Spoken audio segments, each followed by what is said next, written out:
Buenas tardes, señoras y señores. Si nos preguntaran qué es lo peor que le puede pasar a una persona en la vida, pues seguramente nos encontraríamos con muchas respuestas, ¿no? En función de la percepción de cada uno. Quizá unos dijeran que perder a un hijo, otros dirían, pues no sé, que carecer de un medio de vida, otros pensarían que lo peor es sufrir un cáncer, padecer un cáncer.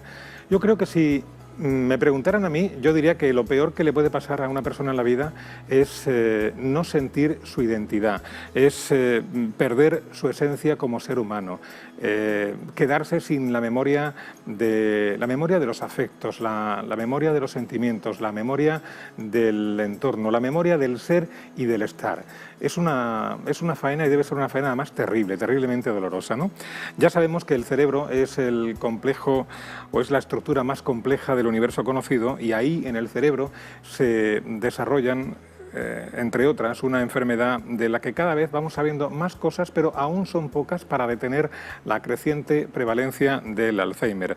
La batalla de los investigadores se encuentra actualmente en la detección precoz. Incluso hay algunos científicos que se aventuran a decir que en un horizonte de 15 o 20 años se podrá prevenir el Alzheimer mediante la secuenciación del genoma humano, que será algo que estará al alcance de todos, dicen. En fin, es un tema apasionante que hoy vamos a tratar con una mujer cuya presencia nos enorgullece mucho esta semana en el programa. Se trata de la doctora Carmen Antúnez, que es neuróloga y es la directora de la Unidad de Demencias del Hospital Virgen de la Rixaca. Doctora Antúnez, buenas tardes. Buenas tardes, ¿qué tal? Con la de bromas y con la de chistes que hacemos cuando asociamos la pérdida de memoria con la edad y la poca gracia que tiene la cosa cuando nos asalta una demencia de verdad, ¿no? Sí, la verdad es que tendemos a hacer bromas de algo que es muy serio, en el sentido que cuando afecta a una persona cambia la vida de esa persona. Cambia la vida de esa persona y la de su entorno, la de su familia. Y tenemos que trabajar, cuando nos dedicamos a estos pacientes, tenemos que trabajar en la unidad familiar. El paciente con el familiar o el cuidador a veces coincide y otras veces no, porque si no es muy duro para el cuidador entender qué pasa, entender ese proceso y poder apoyar. Y al cuidador lo necesitamos que lo entienda y lo necesitamos como parte del tratamiento de la enfermedad. Es absolutamente clave. Y por eso, bueno, tenemos que trabajar a la limón con los dos, ¿no? Bueno, saludamos también a los doctores Juan Enrique Pereñíguez, buenas tardes. Buenas tardes, Pepe. Juan de Dios González, buenas tardes, especialistas en medicina familiar y comunitaria. Doctor Pereñíguez, ¿alguna consideración al comienzo? Consideraciones todas. Carmen sabe que le tengo un especial cariño. Nos conocimos porque ella hizo un movimiento y me presentó en un congreso de neurología, yo completamente desnudo, a hablar del Alzheimer. Y desde ese momento, que le agradecí eternamente, pues hemos tenido una relación con más o con menos intensidad, pero muy interesante. Me ha gustado siempre valorarla en su justa medida, y luego pues, en el terreno personal ella en un momento determinado atendió a mi padre y le estoy muy agradecido y ella lo sabe. Sí, yo creo que con todas las maluras que hay en la región de Murcia, pues yo creo que tenemos puntales, y en este caso hay un puntal que en el tema del Alzheimer es Carmen, ¿no? Así es que agradecido por mi parte y por parte de muchos murcianos.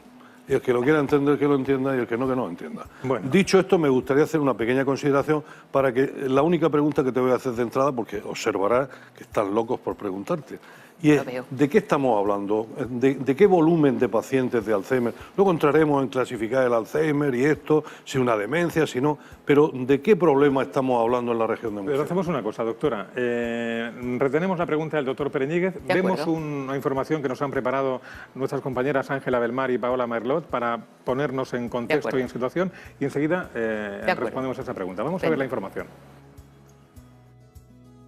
El cerebro es la esencia del ser humano.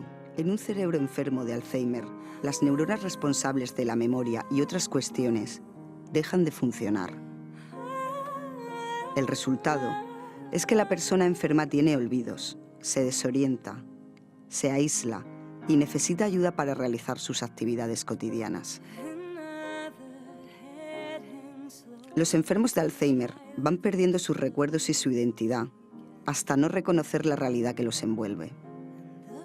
La enfermedad dura entre 7 y 15 años.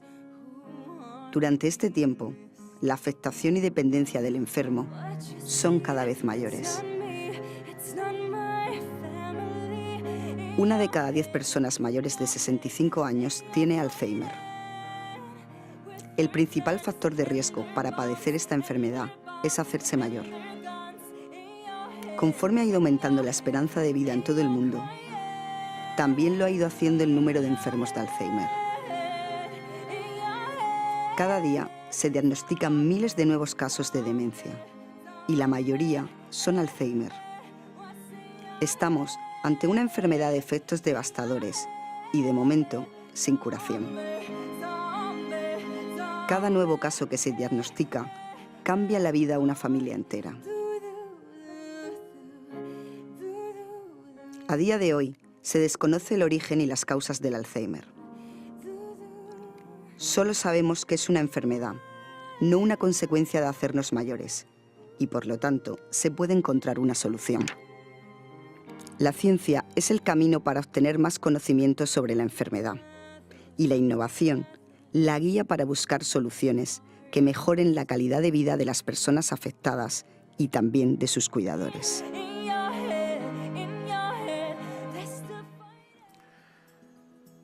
El Alzheimer. Doctor Antúnez, en respuesta a la pregunta que decía el doctor Pereñíguez, en números, ¿de qué estamos hablando del Alzheimer en la región de Murcia? En la región de Murcia hicimos en los años 2003 a 2005, el doctor Pereñíguez también participó en aquella ocasión y lo conoce, un estudio epidemiológico para dimensionar el número de personas que había afectadas. En aquel momento hicimos un estudio para ver qué persona había afectada a partir de 64 años, ¿no? Ahí pusimos el límite. Y en aquel momento había alrededor de unos 10.800 murcianos afectados de enfermedad de Alzheimer y unos 7.600 afectados de deterioro cognitivo leve. El deterioro cognitivo leve es una situación previa. Hoy sabemos mucho de esa entidad, mucho más que entonces, pero es una situación previa a la demencia. Digamos, aquellas personas que tienen pequeños fallos en su vida cotidiana que no les impiden seguir haciéndola, pero que ya hay alguna cosa, ¿no? Sabemos que el número de pacientes cada 5 años se duplica. Es decir, podemos estar ahora mismo hablando de que a fecha de hoy, podemos estar hablando que debe haber alrededor de unas 20.000 personas en la región de Murcia afectadas de esta enfermedad. Más o menos, a partir de 64 años. Doctor González. ¿La demencia, la enfermedad de Alzheimer, es la misma cosa? ¿Son figuras distintas? Porque, por ejemplo, en la calle se tiene la sensación de que el Alzheimer aparece a edades tempranas y la demencia o la demencia senil es ya cuando uno tiene ya una edad más avanzada. Me alegro, Juan de Dios, que me hagas esta pregunta, ¿no? Porque demencia es un término genérico. Es decir, demencia senil lo único que significa es que hay una demencia cuando uno es senil, o sea, cuando es mayor. Pero eso no significa nada. La demencia sabemos que es una enfermedad, por supuesto, pero le tenemos que poner un apellido. Es decir, es como si dijéramos, bueno, usted se llama Antonio, bueno, Antonio, ¿y qué más? Y ya está. Hay mucha gente que se llama Antonio. ¿Cuál es su apellido? Y ahí tenemos que ponerle. Lo más frecuente será que a partir de cierta edad sea una demencia tipo Alzheimer. Lo más frecuente.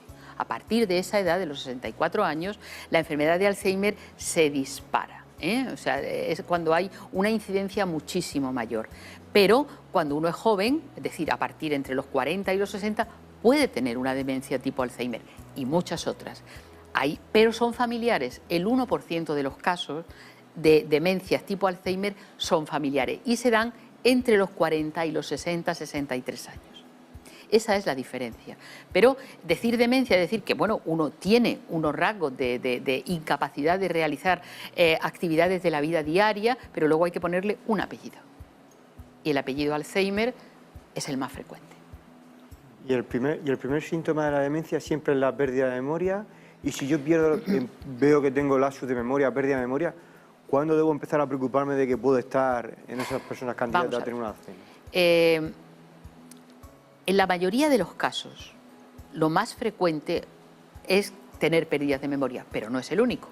No es el único. Es decir, uno puede empezar por problemas de orientación visoespacial, es decir, por problemas visoespaciales. Yo no reconozco bien las calles por donde voy, no sé muy bien las señales que significan, no sé muy bien dar la vuelta en una rotonda, me confundo, es decir, la visoespacialidad, otro síntoma.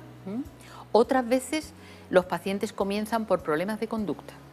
La apatía, que no es igual que la depresión, como muy bien conocéis, es otro de los síntomas más frecuentes. Paciente que, bueno, pues está un poco indiferente ante el medio. La familia dice, pero bueno, ¿qué le pasa? Si ha cambiado el carácter, si antes no era así. Y no está exactamente deprimido. La depresión es otro síntoma frecuente, pero no, simplemente está indiferente en el medio, le da igual 8 que 80. Y no era así antes, ¿no? Esto es un síntoma también. Y otro síntoma es que la gente tiene problemas en entender, que puede ser que tiene el doble sentido de las cosas, lo que se llama teoría de la mente, ¿no? Antes, pues aquí en España, por ejemplo, ponemos un refrán o decimos cosas con doble sentido. Y alguien que lo había entendido perfectamente, de pronto empieza a no comprender eso. Bueno, pues todo este tipo de cosas nos debe hacer pensar que algo está ocurriendo, en ausencia de cuestiones farmacológicas, de síntomas confusionales, delirios, etcétera, ¿no? O sea, si no hay una enfermedad que explique eso, debemos de pensar. Y el dato para acudir al médico es que estos síntomas vayan a más, es decir, que esto sea progresivo, que vemos que no es una cosa puntual, sino que hay una progresión en el tiempo y que esa persona, esto que cuento, cada vez lo tiene más acentuado. Esto hay que ir, y cuanto antes se vaya mejor. Carmen, parafraseando al doctor Granero, amigo y médico de familia emérito, dice que los médicos de familia aspiramos a ser especialistas en personas, y yo estoy con él. Y te lo voy a decir por lo siguiente, en esto que ha hecho el planteamiento de los síntomas que se avanzan, yo creo que podríamos diferenciar en las cosas en las que uno se da cuenta, de las que el paciente se da cuenta, por ejemplo, esas pérdidas de memoria, ¿cómo se llama este? Lo del cómo se llama este, estamos dando media vuelta, o cómo se llama esto, estamos dando media vuelta y al final conectamos y lo sabemos. Sabemos que eso prolongado en el tiempo puede ser un síntoma. Y luego hay otro tema muy importante, que es la familia. O sea, la que más cuenta se da de estas cosas son las familias. Es decir, el olvido, el me he perdido, etcétera, etcétera, etcétera, ¿no?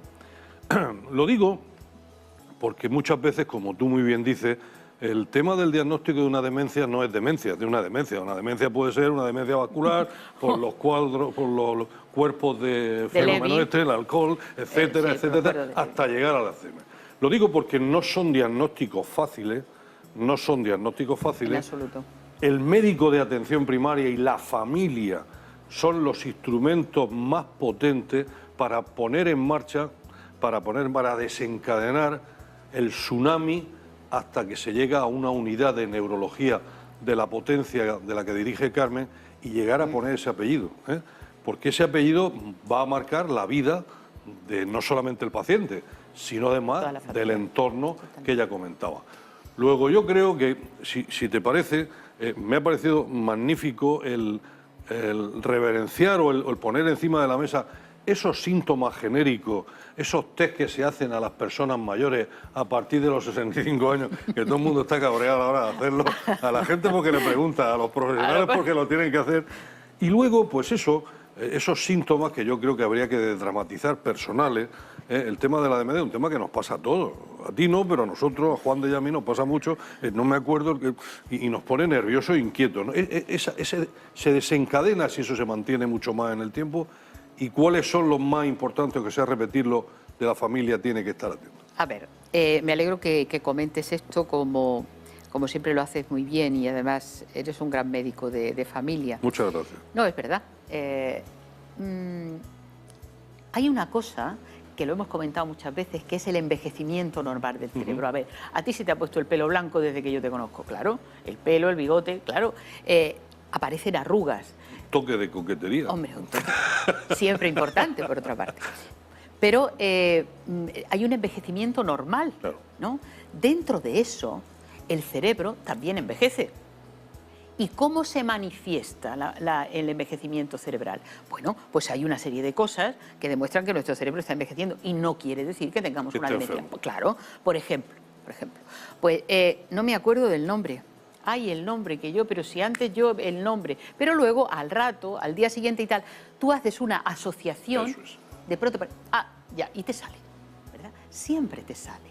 Pero esto es porque hay un enlentecimiento en que las cosas que están en la memoria allí guardaditas, en la memoria remota, suban. Y esto es normal, esto nos pasa a todos, ¿no? Pero eso hay que diferenciarlo de eso. A ti no te impide hacer tu vida normal. Tú haces tu vida normal, vas a tu trabajo, vas con tu nieto, haces tu vida completamente normal. De la persona que empieza a tener olvido, pero eso ya empieza a hacer que su vida cotidiana le repercuta. Es decir, esa persona ya... Hombre, es que yo antes iba al banco, sacaba mi dinero, firmaba los cheques, tal, cruzaba la calle, llamaba al teléfono, iba sin ningún problema a comprar el pan. Jolín, es que ahora resulta que... Bueno, yo no puedo marcar los números de teléfono, a mí se me ha olvidado. Yo resulta que ahora, cuando leo, no entiendo lo que leo. Resulta que yo ahora las palabras recorto mi lenguaje porque a mí me estoy quedando sin palabras. Entonces ya estamos hablando de que esto ya tenemos que preocuparnos un poquito, porque eso ya no me permite hacer mi vida normal. Esa es lo que marca la diferencia. Eso es clave. Muy bien. Los familiares que tienen padre, madre, que tienen diagnosticado del Alzheimer, se plantean muchas veces, pues en situaciones puntuales, si ellos pueden tener Alzheimer. ¿El Alzheimer se hereda o no se hereda? Vamos a ver. Todo se hereda. A ver, pero ¿qué heredamos? Vamos a desgranar un poco esta pregunta que me parece muy interesante. Es verdad que he dicho antes que un 1 o un 3%, depende de la serie, de la enfermedad de Alzheimer es de herencia mendeliana. ¿Eso qué quiere decir? Que si la tiene un padre o una madre, el 50% de los hijos la van a padecer. Y santitos de Mendel. Bien, pero esos son pocos casos que conocemos muy bien y que responden a 3 mutaciones muy claras en 3 genes bien. Y son casos relativamente fáciles de reconocer. Se le hace un análisis genético, se propone, etc. Pero el resto de la población, la población que es la gran mayoría, que es por otra parte lo que nos preocupa, la gran mayoría, tiene una enfermedad de Alzheimer a partir de los 64, 65 años que tiene una herencia poligénica. Es decir, no hay un gen responsable, hay muchos. Cuando hay un padre o una madre, en este caso, en el segundo caso que me refiero, el más frecuente, que tiene una enfermedad de Alzheimer, los hijos tienen un poquito más de posibilidad que la población general de tener esta enfermedad. Pero, como hoy sabemos más cosas, afortunadamente, vamos poniéndole adornos a la paella, vamos añadiéndole cosas y nos va saliendo un poquito mejor. Lo digo porque sabemos que los genes, porque he dicho poligénica, los factores de riesgo, aparte del ApoE que conocemos, que tienen relación y que con este Alzheimer de personas de más mayores, son aquellos que tienen una relación con el colesterol, con la inmunidad. Es decir, y esto nos lleva directamente a hacer cosas, por ejemplo, que podemos prevenir controlando la hipertensión, los factores de riesgo vascular, factor de riesgo mayor para padecer Alzheimer. Podemos controlar la hipertensión, podemos controlar el colesterol excesivamente alto, la diabetes, todo aquello que afecte a los vasos, la obesidad, el sedentarismo, y estamos haciendo un gran favor al cerebro.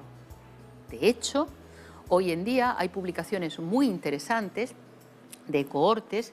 Hay una cohorte finlandesa muy interesante que ha hecho Kipilveto, y esta cohorte de casi 2.000 pacientes demuestra que en pacientes con deterioro cognitivo leve, esta entidad que hemos dicho que está antes, la antesala, ¿no? O la antesala de la enfermedad de Alzheimer, estos pacientes cuando hacen un cambio en el estilo de vida, con todo esto que he dicho y con vidas más saludables, también hacen cambios en esta cohorte, también hacen cambios en la alimentación, digamos en su manera de pensamiento, que estén más animados, que hagan una vida mucho más saludable en todos los sentidos. Y resulta que la gente que hace estos cambios, el deterioro cognitivo va muchísimo más lento que en aquellos que no. Es decir, que en edades medias de la vida, esto sí que lo sabemos, hay muchos trabajos de esto, en edades medias de la vida es fundamental controlar, no tener hipertensión, no tener diabetes, hacer ejercicio físico, no tener sobrepeso, colesterol, mantener una mente activa, tener una visión positiva de las cosas, la gente con depresión tiene más posibilidad de tener Alzheimer. Porque los circuitos afectados en la depresión son los mismos, van al final al hipocampo a matar neuronas. Y esto también lo sabemos. Es decir, que hay muchas cosas que podemos hacer. Y a mí me gusta dar siempre a la población un mensaje positivo, pero no por nada, aparte yo soy una persona positiva de por sí, pero porque lo podemos hacer, porque hay un fundamento para hacerlo. No es que queramos animar por animar, es que lo podemos hacer y lo debemos hacer y esto tenemos que transmitirlo, ¿no? El cambio del estilo de vida, y vosotros esto lo sabéis muy bien. Yo te estoy oyendo hablar y se me están abriendo las carnes de gusto. No, pero claro, es que en este programa, Pepe lo sabe, Juan de, las personas invitadas como tú, inteligentes y preparadas, y al final lo grande, lo terrible, lo que se nos escapa de los dedos, pues resulta que puede tener unas soluciones, si no totales, pero pueden ayudar de una gran forma a algo que nos hemos dedicado en los últimos 6 años, a controlar los factores de riesgo, en este caso cardiovascular, y hacer un envejecimiento positivo. Totalmente. Entonces, ¿a qué nos dedicamos los médicos de atención primaria? Pues aparte de la poligenicidad que puede tener el Alzheimer, que está muy bien, y eso por ahora no lo controla nadie, pues resulta que de lo que se trata es de que el personal tenga la tensión bien, de que el colesterol esté en las cifras buenas, de controlar la diabetes, y algo que decía el otro día el consejero y que tenemos que poner encima de mesa a los murcianos, y es no ser tan gordos. La gordura. La gordura es el ejemplo, el paradigma del conjunto que va a desencadenar toda la cascada. Y ahí hay que hacer un esfuerzo muy importante. Luego, los factores de riesgo cardiovascular, una vez más, se ponen encima de la mesa como su control, pues resulta que puede no eliminar, sino controlar mucho mejor la evolución de la enfermedad de Alzheimer. Yo recuerdo, y ya termino, recuerdo cuando empezábamos con esto de las estatinas, le sacábamos unas propiedades, por ahí hacían cada estudio, y me acuerdo de la propiedad holística de las atorvastatina y decía que lo relacionaba con que disminuían el Alzheimer. Claro, pero esa relación, claro. Es por la vía, sí, hay una serie de genes, efectivamente. Esa relación pues, puede venir por ahí, es decir, ahora estamos ya con el bombardeo del hígado, con los con el tema del colesterol, bombardeando. Claro, es que todo esto tiene una relación muy, muy interesante, lo que decías tú de la obesidad, ¿no? La obesidad es un tema que tiene mucha relación también con el Alzheimer, mucha relación. Hoy en día hay publicaciones apasionantes, ¿no? Ya sabes que lo he dicho comiendo, ¿no? Mi segunda afición es la nutrición, ¿no? Porque el cante. El cante es una cantante extraordinaria. Bueno, gracias. La relación del eje intestino-cerebro, ¿verdad? El intestino es el segundo cerebro, el lugar donde después del cerebro hay más neuronas. Y esto es apasionante. Explica eso. Hay una correcta, hay una relación directa intestino-cerebro, cerebro-intestino. Hay un circuito. De tal manera, y aquí viene lo que, enlazando con lo que acabas de decir, sabes que las placas de Peyer están ahí pegaditas al intestino, o sea, el primer contacto inmunitario que hay de un alimento, con la inmunidad está ahí en el tubo digestivo, otro gen de los que hemos dicho de riesgo, inmunidad, ¿no? Entonces, la inmunidad, hoy en día hablamos, hay unos artículos apasionantes, de neuroinflamación como sustrato previo para que se depositen las lesiones que produce la enfermedad de Alzheimer. Hemos cambiado un poco el paradigma, es decir, antes pensábamos que los depósitos de beta-amiloide, porque en la enfermedad de Alzheimer hay unos depósitos de una proteína anómala, o sea, una proteína que en vez de cortarse por el sitio adecuado, se corta por el inadecuado, el cerebro, los fagocitos no la reconocen y entonces se deposita. Es como la basura, que el camión de la basura no la ve, pues entonces no se la lleva, ¿no? Y se queda depositada en el cerebro. Entonces lo que se llama las placas de beta-amiloide, que se ven muy bien, están entre las neuronas, no están. Dentro de la neurona hay otro tipo de cosas, el tau, pero bueno. Y entonces estas... Antes hemos trabajado durante muchos años con la hipótesis del amiloide. Esto es clave para tener enfermedad de Alzheimer. Es verdad que para tener enfermedad de Alzheimer hay que tener amiloide. Pero cuando la vacuna del año 2007 que provocó encefalitis, que hubo que suspender y una serie de muertes, aprendimos que Con esa vacuna efectivamente se había barrido todo el amiloide del cerebro, pero es que los pacientes prácticamente no habían mejorado. ¿Esto cómo ¿Qué es? pasa? ¿Esto cómo es? Entonces, el amiloide, que era aquí el responsable de todo, ¿qué pasa? Entonces, bueno, afortunadamente, pues la ciencia ha ido abriendo nuevos caminos.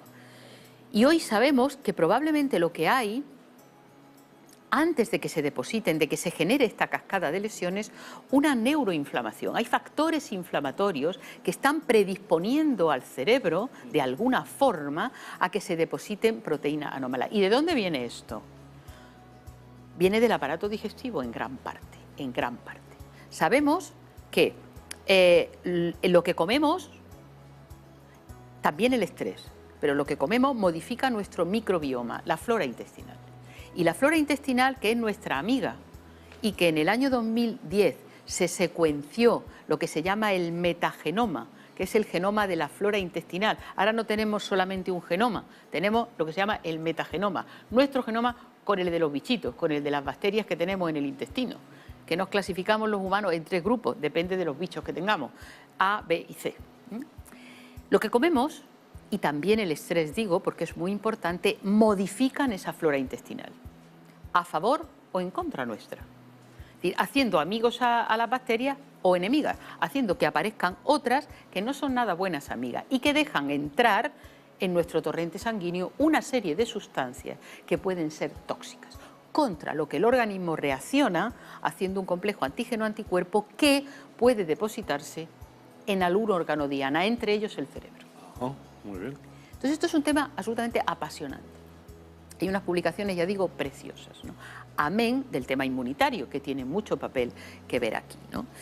Y entonces... Luego nos estás diciendo que de alguna forma, y es otra línea de investigación y una hipótesis, de que desde el intestino se puede absorber una serie de sustancias, se puede producir una serie de problemas que, entre otras cosas, pueden desencadenar, digámoslo como hipótesis que estés estudiando, un Alzheimer. Puede dejar el sustrato para que desde ahí, el sustrato neuroinflamatorio, producir una inflamación en el cerebro para que ahí se asiente una serie de... Entonces, es una hipótesis muy interesante. Yo eso lo he oído ya por varios sitios. El tema de la inflamación crónica, que nos creemos que es que la rodilla tiene una inflamación crónica. No, es que detrás de la inflamación crónica hay muchísimas más cosas que no solamente te afecta un hueso. Por eso la gente no nos duele un hueso, nos duelen varios huesos. Y ese tipo de sustancias que están ahí se absorben, se eliminan, no se eliminan, está abriendo un mundo, un campo muy importante. Bueno, ¿y qué hacemos con estos pacientes, Carmen? Aparte de llevarte los que los diagnostiquéis tú y tu equipo, lo cual no es fácil. El Alzheimer, y perdona, lo importante es el diagnóstico precoz, porque desgraciadamente no hay un tratamiento. Los tratamientos creo que sirven para enlentecer la evolución, que vaya más despacio, ¿no? Entonces lo importante es el diagnóstico precoz. ¿Hay alguna prueba, alguna imagen, algún PET, alguna resonancia que diga me lo hago y tengo Alzheimer o no existe? Vamos a ver. Lo ideal es el diagnóstico precoz. ¿Por qué? Bueno, pues porque ahí podemos instaurar una serie de medidas, ¿no? Y además, otra cosa importante, que en esta época es cuando podemos estar haciendo, y de hecho estamos haciendo en la unidad, ensayos clínicos en pacientes con deterioro cognitivo leve, donde todavía podemos hacer algo. Me refiero a algo a este nivel, ¿no? A nivel de investigación, porque cuando un paciente tiene una enfermedad de Alzheimer hacemos muchas cosas, vosotros lo sabéis, pero el Alzheimer es, digamos, un poco ya que el fracaso del cerebro para luchar en contra de esa carga patológica, ¿no? Digamos, fracasa la reserva cognitiva y aparece la enfermedad. Pruebas hay, es decir, tenemos una serie de test, de cosas en deterioro cognitivo leve que podemos decir, esta persona tiene un deterioro cognitivo leve y es más, le podemos poner un apellido. Amnésico, no amnésico, o sea, si afecta a la memoria, si no afecta a la memoria, multidominio amnésico, podemos ponerle un apellido. Y luego, a partir de ahí, nosotros disponemos hoy en día de una serie de pruebas, que son biomarcadores. Esto también ha cambiado el panorama con el que nosotros vemos ahora la enfermedad, porque los biomarcadores son aquellos marcadores. Un biomarcador es una sustancia que está en cualquier líquido que tenemos en sangre o el líquido cefalorraquídeo y que nos dice si una cosa es normal o no. Es decir, si yo me hago un análisis de sangre, colesterol alto, pues eso es un biomarcador, ¿no? Factor de riesgo cardiovascular. Bueno, pues cuando nosotros hacemos un análisis de líquido cefalorraquídeo en un paciente que tiene deterioro cognitivo leve y encontramos una serie de sustancias que están en unos niveles que no son normales, podemos decir, bueno, pues esto apunta para allá o apunta para acá. Cuando hay un deterioro cognitivo leve, porque si hay una demencia tipo Alzheimer ya no tiene sentido, no tiene sentido. Hay otra prueba que es el PET amiloide.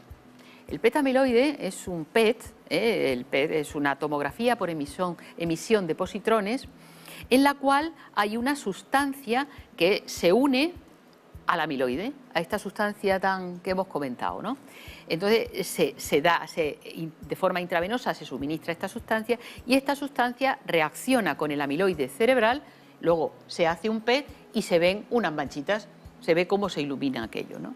Entonces, esto en muchos pacientes o en pacientes que son dudosos, porque a veces tenemos pacientes que decimos, tiene un deterioro cognitivo leve, pero no sé exactamente si va a tener un Alzheimer o no, o tiene muchos rasgos frontales, no lo sé, porque a veces el deterioro cognitivo leve puede derivar a otra demencia que no sea Alzheimer. Pero yo creo que esa fineza con la que tú estás hablando corresponde a unidades especialmente específicas. No, quiero decir que tenemos pruebas para saber. A eso voy, ¿no? Juan de se refería... A nivel de atención primaria me refiero que, bueno, nosotros tenemos unos procedimientos diagnósticos, pues bueno, pues el famoso Minimental, una analítica de sangre básica para diferenciar si puede ser un cuadro de hipotiroidismo, que lo puede asemejar, un cuadro de déficit de vitamina B, de ácido fólico, etcétera, o incluso a los marcadores de la sífilis y demás, pues si da una cefalea. Sí, lo tenemos dentro del protocolo, efectivamente. Eso es lo que... No, vosotros en eso que estáis haciendo y que me dices, y además lo hacéis muy bien, el screening es estupendo. Es decir, aparte de eso, siempre hemos hablado, cuando hemos estado en los centros de primaria y hemos hablado con vosotros, poder hacer algún tipo de prueba de screening, ¿no? Prueba. El Minimental es una prueba útil, pero tiene un problema, y es que tiene pocos ítems de memoria. Entonces, al tener pocos ítems de memoria, a veces se nos escapan pacientes. Pero entre nada y eso está claro. Hombre, claro, pero por ejemplo hay test un poquito más útiles, por ejemplo el test de las fotos o el test del dinero, ¿no? Son un poquito más útiles y ahí tienes test de screening. Hombre, porque no te voy a decir que haga un busque, que es un poquito más complicado, pero el test de las fotos, por ejemplo, que además excluye el problema de la baja escolaridad, pues puede ser, y es muy sencillito, es que se tardan 10-15 minutos en pasar. Y entonces tú ya ahí sí que tienes una idea, muy clarita, si el paciente dice, no, este lo mando para allá ahora mismo, ¿no? Porque, o sea, que sí que tenéis cosas que podéis hacer y además, pues es que lo hacéis muy bien, ¿no? Es que también es verdad, estoy hablando en voz alta, seguramente sin razón, siempre ha habido, o por lo menos en el mundo que yo me vivo, en el mundo profesional que me muevo, con el tema del Alzheimer, en el mundo profesional, incluso el mensaje que se trata a la familia, ¿no? ¿Realmente merece la pena hacer un diagnóstico precoz? ¿Necesitamos intervenir? Estamos creando, porque una vez que se hace el diagnóstico, estamos creando unas expectativas personales y familiares muy importantes, en base a una mejora que el tiempo nos irá diciendo. Es decir, hay un cierto escepticismo en abordar rápidamente el tema del Alzheimer, porque la medicación, hombre, no digo yo que sea ineficaz, pero no da los resultados que de alguna forma... Entonces hay ahí como diciendo, bueno, pues vamos a aguantar el tema, aguantamos el tema, se vamos convenciendo a la familia poco a poco, etcétera, hasta que la doctora Antúnez y su grupo nos diga, efectivamente es un Alzheimer. Muchas veces lo que piensan los profesionales, a lo mejor estoy equivocado y todo el mundo piensa en el diagnóstico precoz al día siguiente, pero el médico de atención primaria además tiene que seguir esa trayectoria, va a seguir el deterioro de esas personas a lo largo del tiempo, va a seguir cómo va sufriendo la familia a lo largo del tiempo, ¿no? Precoz, no precoz, Minimental, pues sí, yo creo que habrá que hacer el Minimental como mínimo y habrá que intervenir y estar atento a la jugada, lo del ojo clínico, ¿no? Pero el ojo, claro. Pero es que el ojo clínico es conocimiento y experiencia. Por supuesto, y además los médicos de familia sois los que conocéis a las familias. Y de hecho te digo una cosa, deriváis muy bien, Medicina de familia deriva muy bien. Pero sí que en este sentido yo creo que hay que derivar, en su justo momento. Porque a veces, claro, si deriva quejas subjetivas de memoria y tal, y entonces a veces decimos, este señor no tiene nada. Pero Cuando hay un deterioro cognitivo leve, que como tú bien dices, lo soléis oler bastante bien, porque veis esa trayectoria, creo que cuando hay un deterioro cognitivo leve hay que enviarlo. ¿Por qué? Porque sí, mira, por ejemplo, nosotros tenemos ahora, es verdad que la medicación, cuando ya hay una demencia, porque no la podemos poner antes, porque si la ponemos antes, el cerebro todavía tiene un montón de acetilcolina porque está estresado y quiere sacar toda la que tiene y no le podemos dar más, no le podemos dar anticolinestérasicos en fase de deterioro cognitivo leve, ¿no? Pero sí le podemos dar, por ejemplo, lo que se llama medical food, ¿no? Lo que hoy en día sabemos que necesita la neurona para tardar más en morirse. Y esa línea es una línea muy interesante. Tú lo sabes, que hay productos que están en el mercado y que nosotros utilizamos para estos casos. Y se lo damos. Y porque tienen una concentración muy alta de ácido graso, vitamina D, colina, inositol, etcétera, etcétera, etcétera, que se ha demostrado mediante ensayos clínicos, es la única que se ha demostrado mediante ensayos clínicos que funciona. Y funciona. Sí, sí. No, si yo frente a eso, que no tengo la menor duda, también sé de la entre comillas, para farmacia que se vende. El otro día me ocurrió una anécdota muy curiosa con una paciente muy amiga mía. Estábamos hablando de esto y me dice, doctor Pereñíguez, me ha dicho mi vecina, elemento como yo defiendo aquí fundamental del eje del sistema sanitario, dice, cuando yo le diga a usted lo que me ha mandado mi vecina, usted se va a reír. Y entonces yo le dije, pero ¿cómo me voy a reír? ¿Pero cómo me voy a reír de usted? Y entonces me dijo el nombre del producto, algo parecido a Memorín, y no lo pude evitar. Empecé a reírme. Claro. ¿Lo ves cómo te ríes? No quiero decir que detrás de lo científico, en estas cosas del cerebro y de la memoria, tú sabes que hay un conglomerado fantástico. Pero tenemos que ser serios, tenemos que ser serios y saber que si nosotros un paciente tiene un deterioro cognitivo leve, tiene esa fase, tenemos que explicarle, decirle, mire, esto, porque a veces el deterioro cognitivo leve puede quedarse ahí, no todos los pacientes con deterioro cognitivo leve al final se convierten a demencia, solo, por ejemplo, los que tienen los amnésicos, los que tienen más problemas con la memoria, pero sí que tenemos que decirle, mire, disponemos de esto.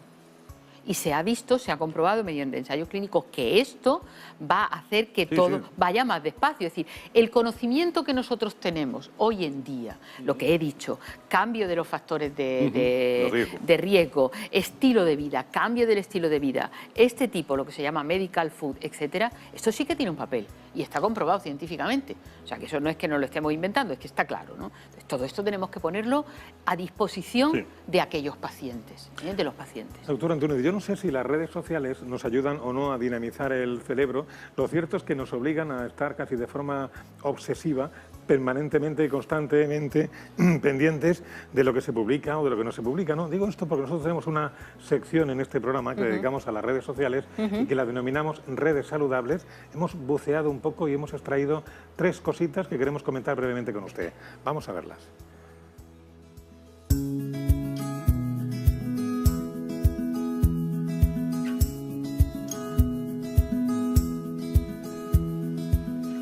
A ver, publica la Fundación Pascual Maragall un mensaje en su Twitter que dice: destinar el 1% de lo que nos cuestan las demencias a investigar supondría 216 millones de euros más para la ciencia. ¿Le sugiere un comentario? Pues que sería muy importante, ¿no? Porque esto es verdad, hoy en día la demencia tiene una prevalencia altísima detrás de las enfermedades. Es la tercera, paciente de tráfico, enfermedades cardiovasculares, cáncer, enfermedades cardiovasculares, y la tercera es la demencia. Sin embargo, cuando vemos, hay algunos estudios que lo corroboran, cuando vemos el dinero que se dedica a investigar en demencia, bueno, es absolutamente ridículo. Y a mí verdaderamente les digo que me duele el alma, ¿no? De ver que podemos trabajar, que estamos trabajando, que estamos aportando, que estamos descubriendo, que podemos descubrir cosas que favorezcan a los pacientes y que realmente no tenemos ese dinero, ¿no?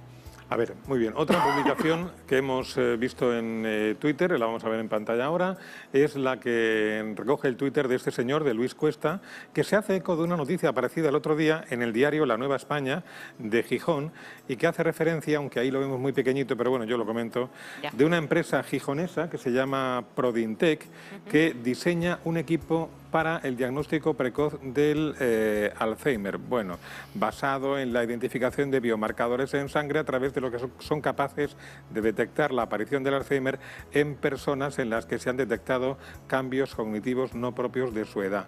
Esto forma parte de lo que ha comentado antes, ¿verdad? Sí, esto es una realidad ya hoy, ¿no? Efectivamente, nosotros hemos trabajado en proyectos para ver esto mismo que yo he contado antes en líquido cefalorraquídeo, ¿no? Cuando se hace una punción lumbar, en sangre. Hasta ahora hemos trabajado nosotros en 3 proyectos de este tipo, la unidad de demencia, ¿no?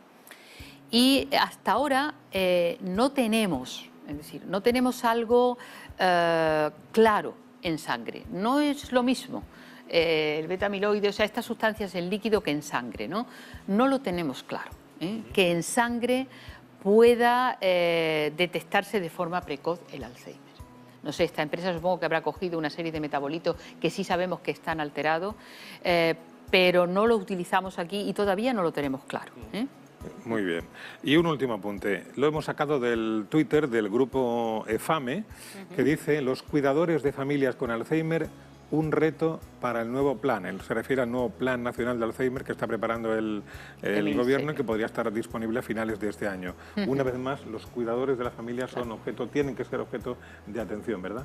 Tienen que ser objeto de mucha atención, en el sentido de apoyo, pero apoyo real, formación y una red de cuidados para ellos personal, porque hay muchos estudios, muchos que conocéis perfectamente, sobre los problemas que tienen los cuidadores, ¿no? Depresión, abandono de trabajo, etcétera, etcétera, etcétera. Que tendría que ser, bueno, ahora está de moda la conciliación de la vida familiar y demás, pues por ejemplo, ampliar los centros de día para que esos familiares que tienen Alzheimer, que bueno, cuando hacemos una persona decimos Alzheimer pensamos que es una persona inútil, pero en absoluto. No llega a ser totalmente inútil porque eso es el último grado, ¿no? Total. Y se le pueden bueno, encargar tareas sencillas que son capaces de hacer probablemente. Y bueno, y los centros de día pues además sirven para ejercitar su memoria. Yo me acuerdo de un catedrático de fisiología que dice: he cambiado el tenis por el golf. Por el golf ejercito más mi mente y voy a prevenir así el Alzheimer, ¿no? Bueno, pues los centros de día para que recojan al paciente a las 8 de la mañana y se lo vuelvan a las 5 de la tarde, por ejemplo, sería, creo que, muy importante. Nosotros hemos mantenido en este programa siempre, cuando hablamos no solamente del tema del Alzheimer, sino de personas que necesitan ayuda, el desarrollo, que se tendrá que hacer más tarde o más temprano, y no en las asociaciones, sino de una forma organizada, lo que se recoge como cuidar al cuidador. Totalmente. O sea, eso está claro. Hay que cuidar al cuidador. Y si no lo hacemos, pues lo estamos haciendo mal porque tendremos el doble de pacientes. Claro, y además hay otra reivindicación que no por decirlo, pues nosotros lo decimos, quedamos estupendamente, pero que es una necesidad social y que ya que parece que todo remonta, y que, en fin, que de los impuestos cada vez tenemos más dinero, que la gente se lleva menos dinero fuera y no lo tenemos aquí, pues tendremos que hacer como ciudadanos y como pata importante del estado del bienestar todo el tema de la dependencia. La dependencia se tiene que convertir en un elemento de calidad de las poblaciones que están ahora mismo en España. Y eso vale para cuidar al cuidador, para darle más tiempo, para que todo el mundo o muchas personas puedan intervenir en el proceso del cuidado y no centrarlo exclusivamente en lo que acaba uno fundido, ¿no? Totalmente. O sea, los cuidadores acaban agotados, enfermos, porque el estrés y el cuidar 24 horas al día o al día acaba pasando factura, Entonces, yo creo que la sociedad como tal, estoy completamente de acuerdo, la sociedad y las instituciones responsables deben tener un papel fundamental e implicarse directamente, contar con todos aquellos profesionales que conocen el problema y ver cómo se puede actuar, porque se puede hacer.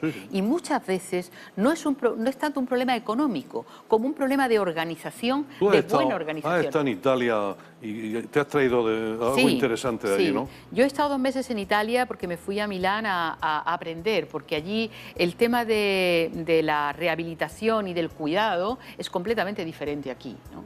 A mí me llamó la atención y vine tremendamente sorprendida y con un tocho así de cosas que se pueden hacer, porque allí no hay como aquí tanta diferencia entre un hospital de agudos, ¿no? Un hospital de agudos y luego el otro escalón. Hay una escalera muy potente además, muy potente y muy potenciada por ciudadanos, ayuntamientos, municipios, comunidades, por el tejido social. Claro. De tal manera que hay una serie de hospitales, de centros intermedios, con su personal médico, con su personal de enfermería, que hacen proyectos a domicilio, que detectan... Coordinados con la atención primaria. Hombre, totalmente. O sea, que detectan geriatras, neurólogos, fisiatras rehabilitadores, enfermería, fisioterapeuta, atención primaria, equipos enteros, que cuando hay un caso que puede... Pero será más caro, Carmen, ¿no?